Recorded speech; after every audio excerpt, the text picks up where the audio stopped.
Hello everyone, welcome back to Mix Test IPA. Xin chào mọi người đã quay trở lại với IPA, 44 âm trong IPA của Mix Test. Và bây giờ âm tiếp theo đó là nguyên âm đôi. Đôi có nghĩa là có hai âm của ghép từ đơn trở lại. Mọi người nhìn khởi hình miệng ở trong cái bảng bên cạnh nha. Là âm âm ear ghép từ âm i và âm Mọi người đọc nhanh nha.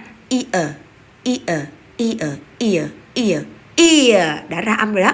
Bây giờ mình thử ví dụ nha. Now, example.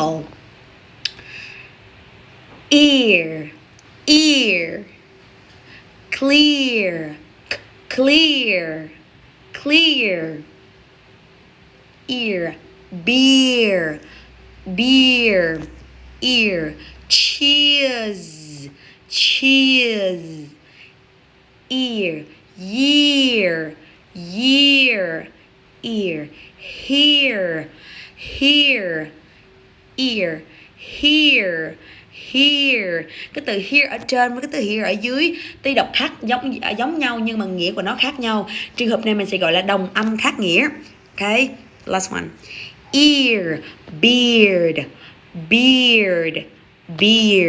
Now, your turn.